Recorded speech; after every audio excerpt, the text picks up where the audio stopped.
Hi guys, my name is Nick Stewart. I work for Evolution eMedia.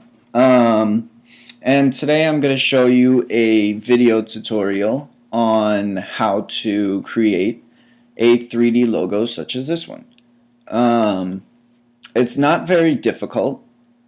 This is going to be for people who are more in tune, I guess, with Photoshop. The skills used are not too difficult. I'm going to try and explain everything the best as possible. This video is going to take probably about a half an hour. It's going to be it's going to be a little basic shape. I'm going to use an E, turn it into a logo. And I'm just going to show you the steps to create something that works just like this one. So let's get down to it. I'm going to use a 1000 by 1000. Keep it big so you guys can see the fine details, and it'll make it easier for you guys to see exactly what I do. And I'm going to keep the resolution pretty high too, so I can again show you the fine details and on quality, depending on the quality of video you watch. You'll be able to see exactly what it is that I am doing. So we're going to go with logo underscore 3D, and that's going to be our title for this one. Now, what I like to do is I'll get a gradient to start it with a dark center that moves out to a lighter edge in order to create some contrast on the background and have kind of a simple area to work with. You guys can obviously go way more in depth with the background, have, you know, like noise added to it, or can add like breaking points in it. I guess you could make it all grunge and whatever. I don't know, it's just up to you, but this is just, it's going to be basic. We're going to turn a simple E into a logo, into a three-dimensional logo. And so first I'm going to start with by placing my letter E. And I'm going to make this nice and big. Fill up the whole screen here. And let's find a different font that's a little more blocky, I guess, not so wavy. Let's go with network. Network works for me. So what we're going to do is convert this into a shape. When you do that, it keeps the image as an editable image. So you can drag points, you can fix little things if you want, you can add anchor points somewhere, you can change what this looks like just to fill it out the way you want it to and make it more personal. And if you rasterize it, you will lose all that ability and you won't be able to re-edit the original image in case you want to. So what I'm going to go to is I'm going to name this layer E top. This is going to be our top layer that we're going to put back on top once we've created the bottom part of our 3D. And let's take let's get like a blue. Oh, that's too blue. Let's get like a soft.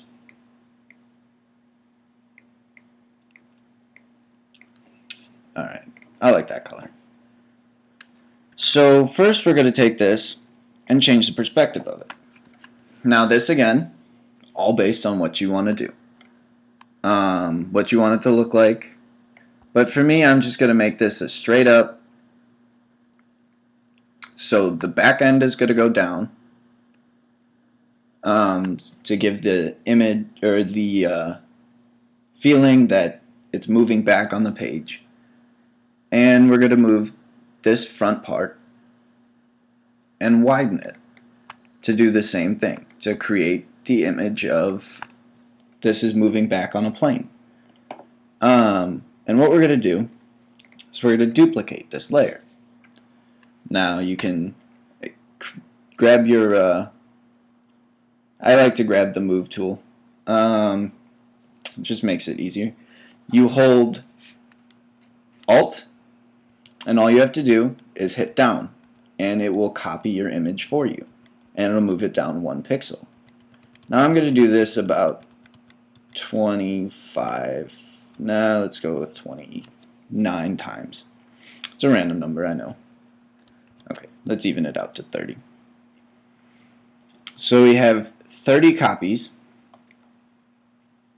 of our original E.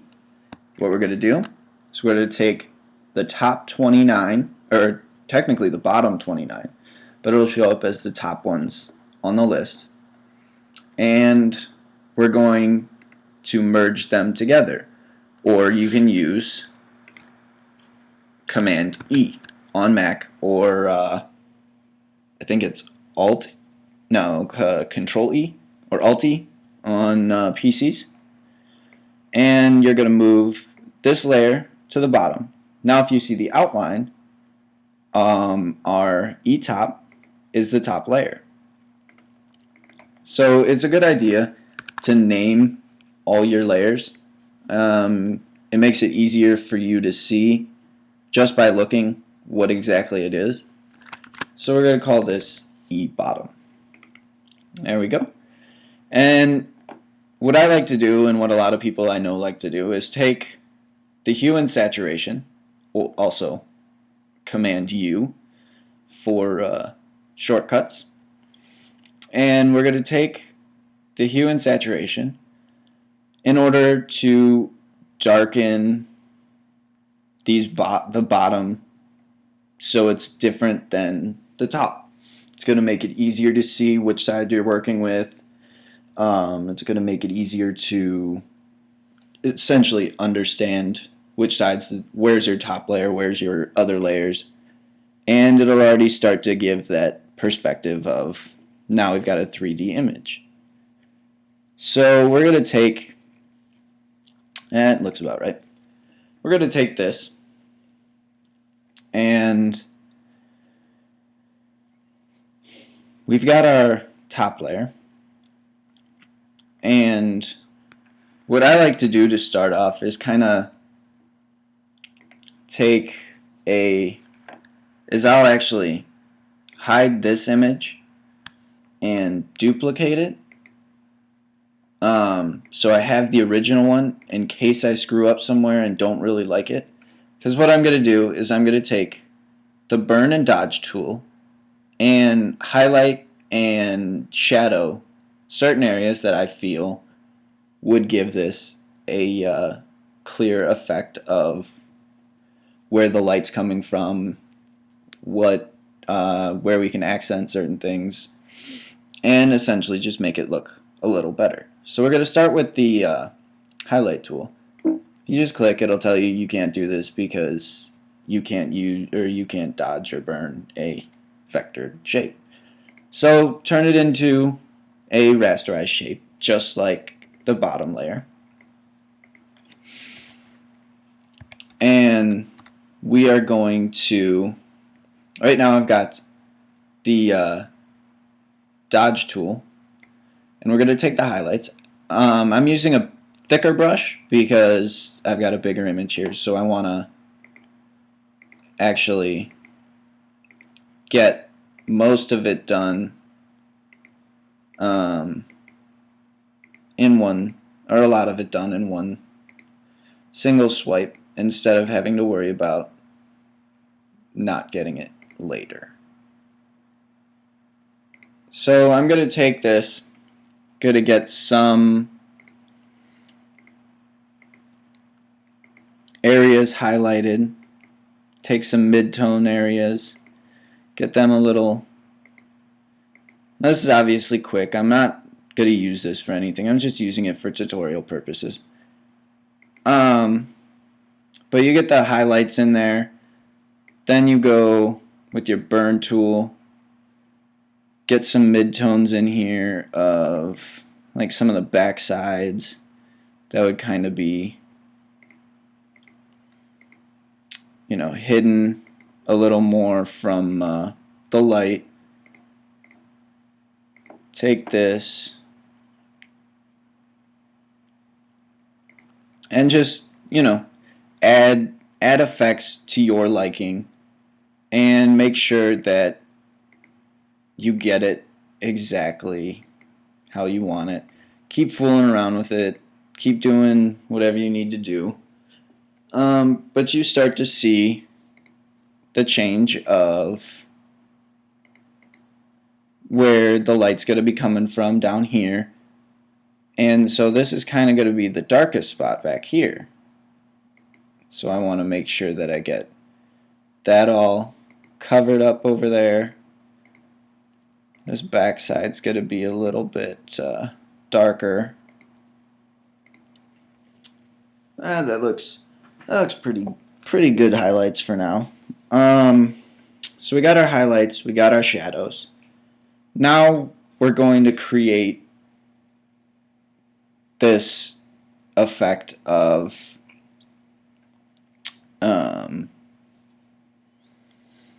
essentially a shine, so we can get the kind of glossy feel that we want to start forming.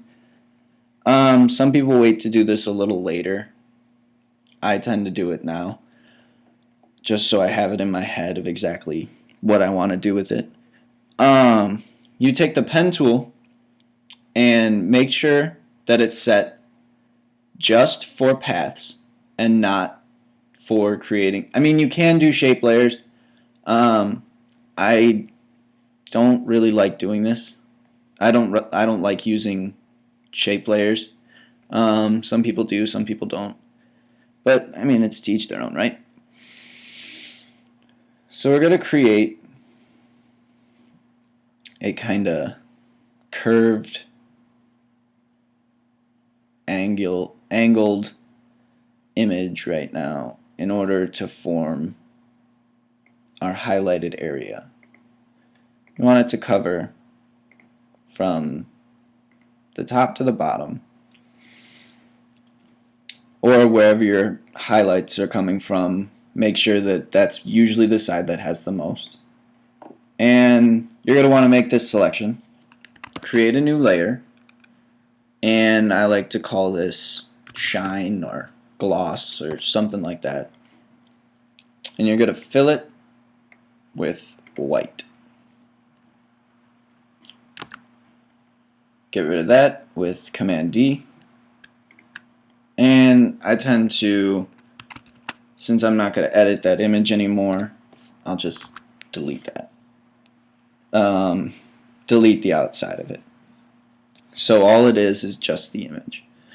Now I'm going to go and set it to overlay. Now that looks terrible. Probably all of you will notice that. That looks awful.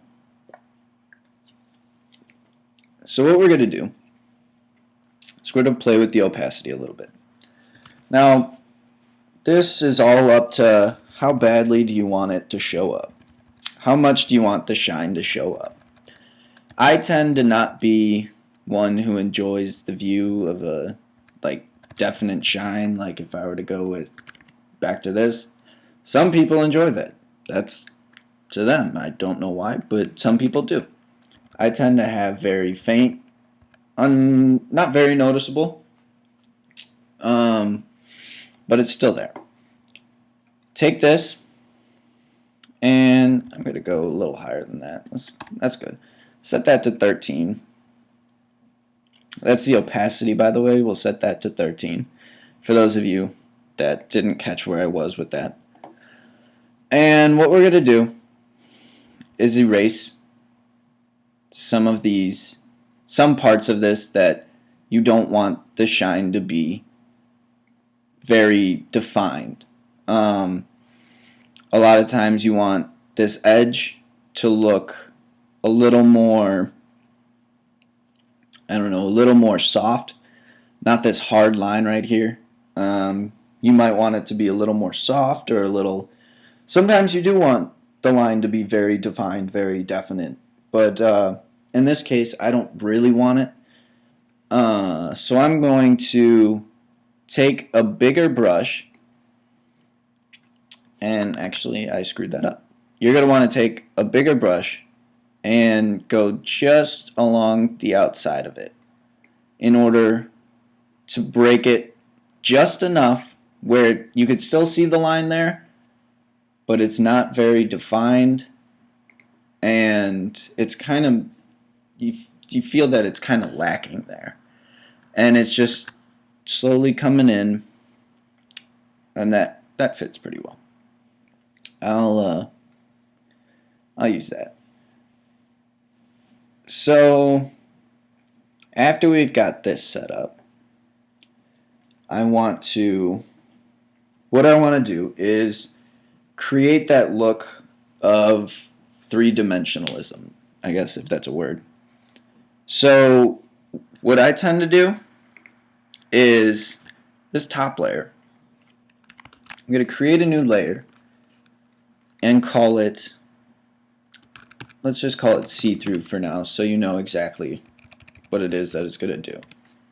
What this layer is it's going to give that effect of a transparent or a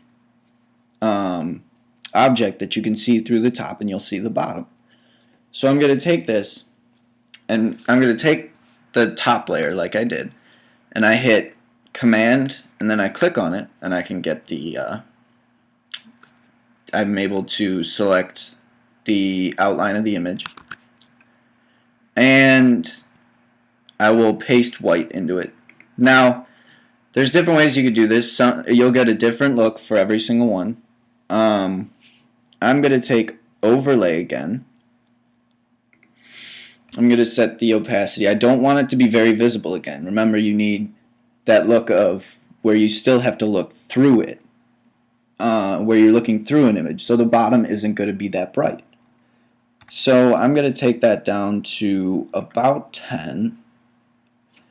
Let's see, a little higher. I mean, depending on how bright it is going to be how much you want the top layer to act like it's invisible. If it's really bright, it's going to end up showing like there's almost no top layer there, and it's missing the entire top part of it. But as you can see, this really hasn't done anything. What you're going to want to do, what I like to do actually, is move this new image that is on top down to the bottom where it lines up with the other image. By doing this, you see where I'm going? Now you've got this view where you can see through the image, and that's actually still a little too bright. You could see through it, and you could see the bottom. Now that's good. You want this because now you've got this glossy feeling of having a clear image, and it's creating more of this 3D glass look. I like that. So what else you can do right now is we're going to work on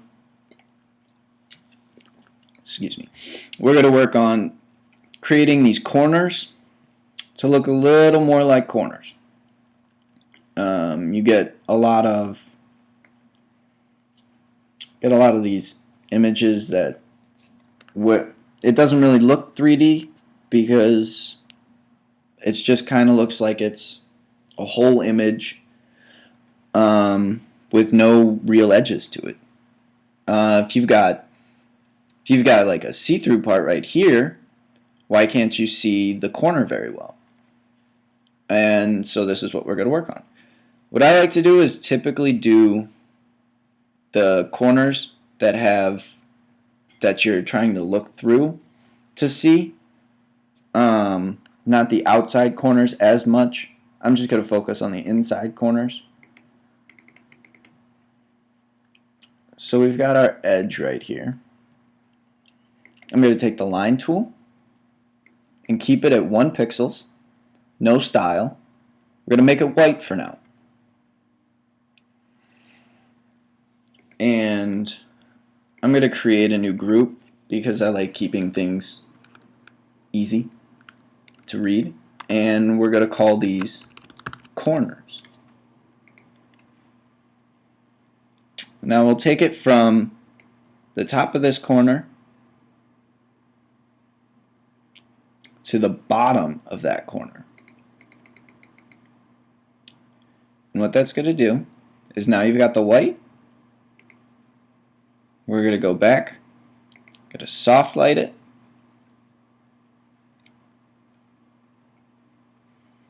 You're going to mess with the opacity a little bit.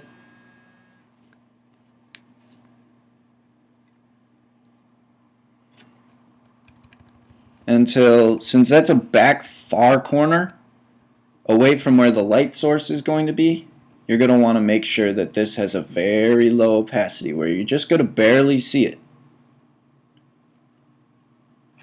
That looks good. And I'll show you a closer corner.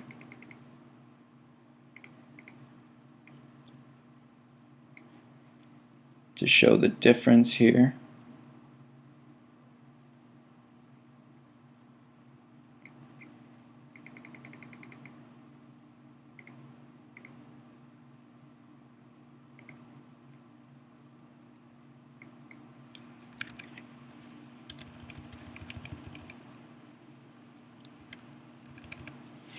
Now there's some people that don't like putting these corners in. Depends on what I'm working on. Sometimes I will, sometimes I won't. But, okay.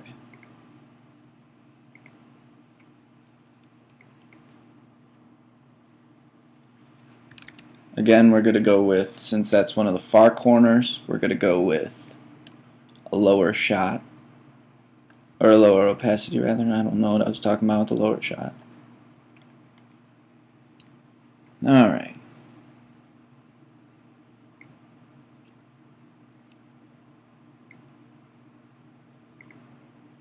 Now you're just going to do this for every corner. And let me tell you what, the more intricate your design is, the more difficult this part gets. Let's actually change the color of this one a little bit. Sometimes you don't have to worry about the opacity. If you want to fool around with just colors like this, the grays are going to neutralize. Probably know that by now, but the grays will neutralize the color. If you find the exact middle gray, it's going to do nothing like that. And the lighter you go, obviously the lighter it's going to get. And the darker you go, the darker it's going to get. Self-explanatory. But we're going to make one more right there. Oh, screwed that one up.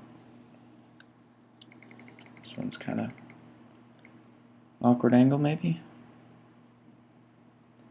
You go from there to, there it is. Alright, there we go. This one's kind of a tricky spot because it's right on a inside-outside corner, so it's going to have to match just a little bit. Go with an overlay.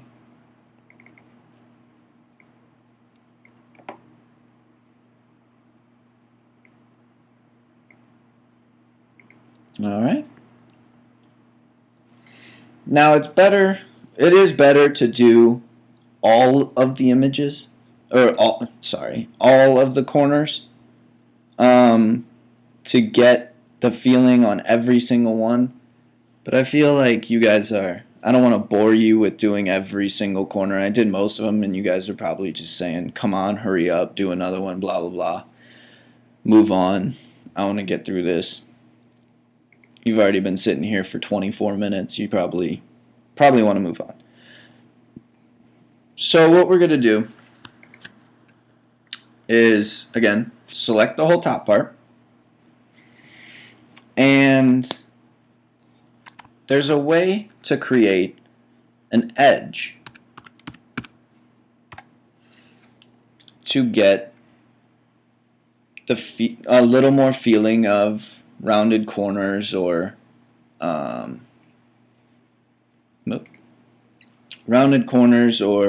an edge that's a little more transparent than everything else. And you'll do that by creating a stroke. Do 1 pixel inside. You can use whatever color you want. I like to use white. It's easier for me to use.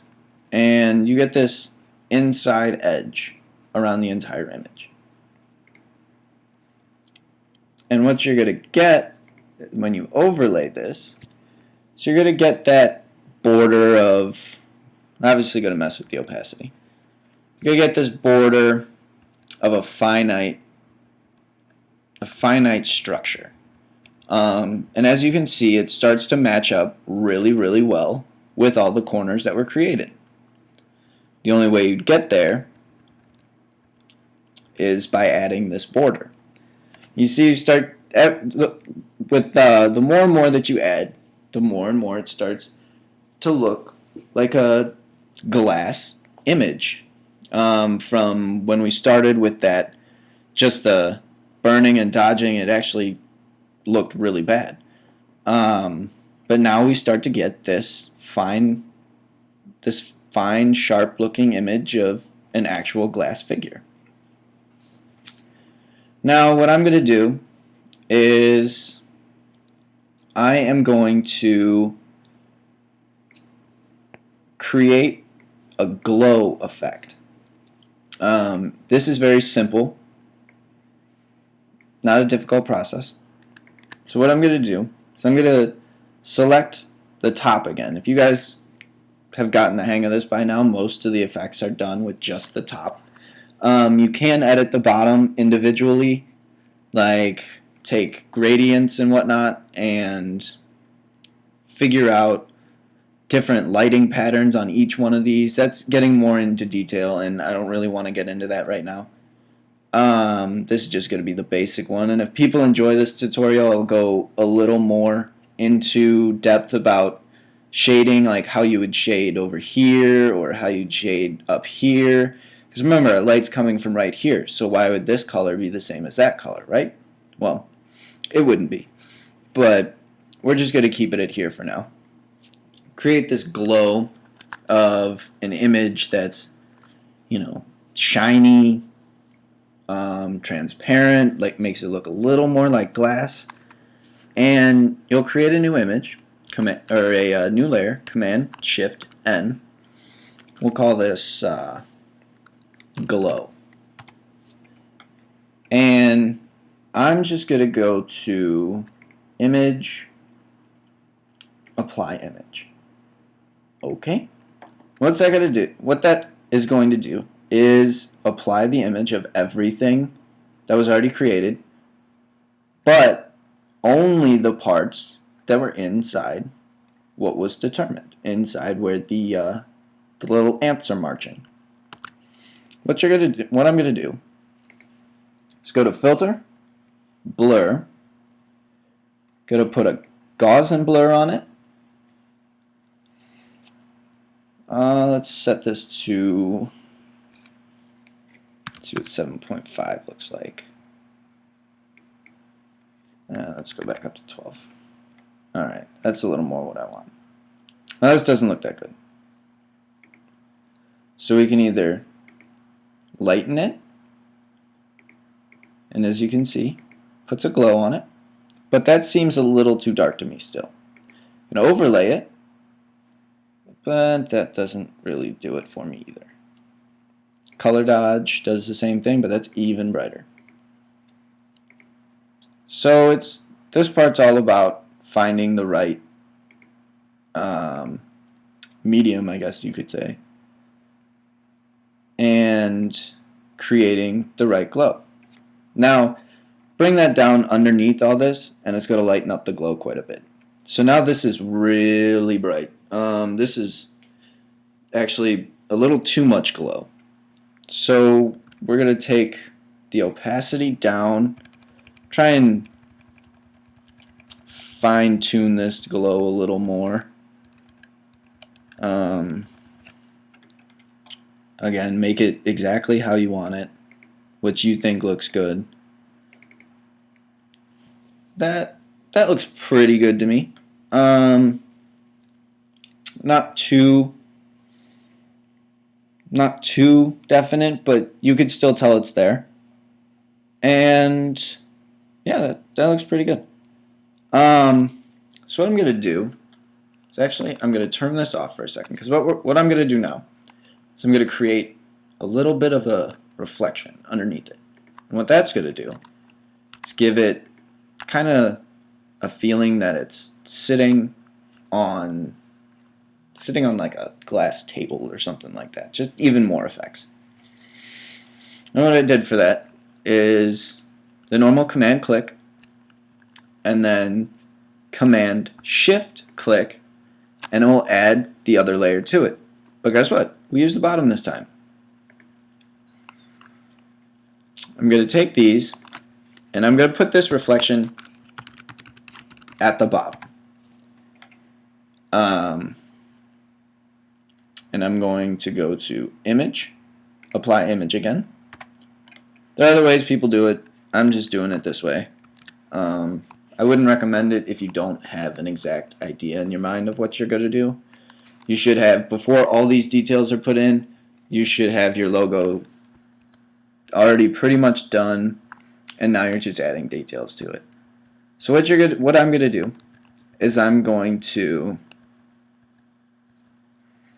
line those layers up so one is right on top of the other one. And all you have to do, lower the opacity. Let's go with 22. That is good right there. Alright. Yeah, let's go a little higher. Nope, we're going to go back down. Alright. That looks pretty decent. What I'm going to want to do is create, let's put like a shine right here.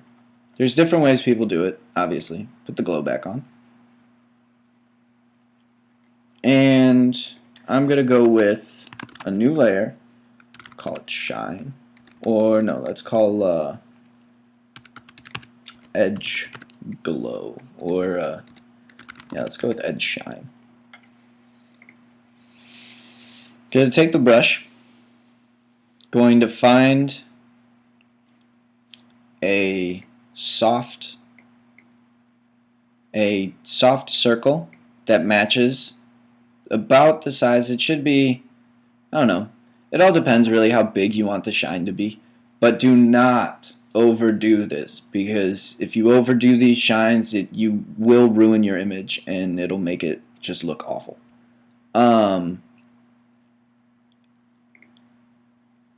Actually, that is a pretty good size. We could go a little bit bigger. There we go. That works for me. Does that work for you guys? Alright.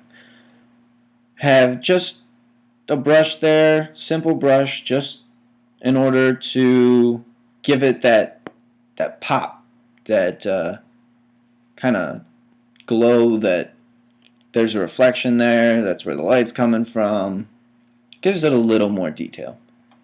But man, this glow is bothering me.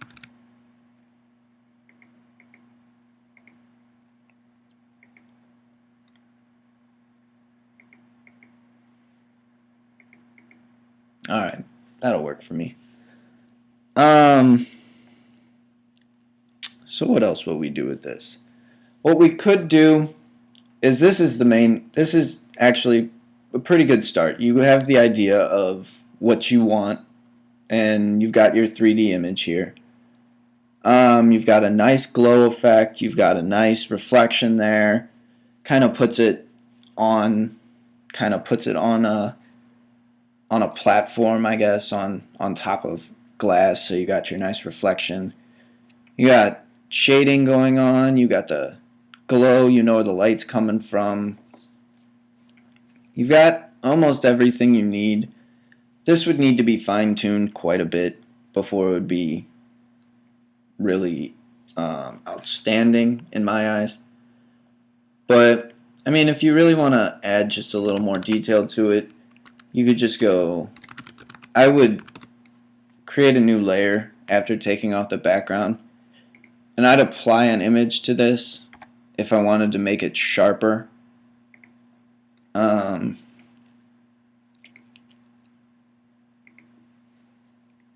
you can see that cleans up the edges quite a bit. And then you could do silly things with brushes for glows. Like, I highly recommend Metal CX Sparkle brushes. He does really good. He has a lot of really good brushes.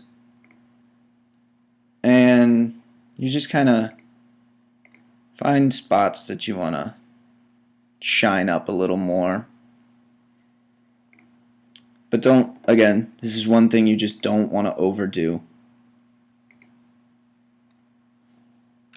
And you take that, get rid of everything that's on the outside. You want to bring the opacity down so it's not so definite. And you got things like this. You can also, just a quick addition to another, just a lighten up image where you're going to do the same thing that you did with the sharpen, and you're going to apply the whole image. Now this is starting to get to the point where you cannot redo a lot of this. You can't redo the image once you get this spot, once you get to this point. Once you use apply image, it becomes very hard to blow it up. So only do this if you got an image that is as large as it's ever going to get and all you're doing is shrinking it, because then you'll lose a lot of quality. You would go to Gaussian blur and 1 pixel. You lighten it and you kind of got more of a glow going on, but we don't have to worry about that. So as of now, this is pretty much what we've got. Let me know what you guys think in comments on what if you guys want to see more tutorials or what. Just hit me up. Again, this is Nick Stewart with Evolution eMedia, and thank you for watching.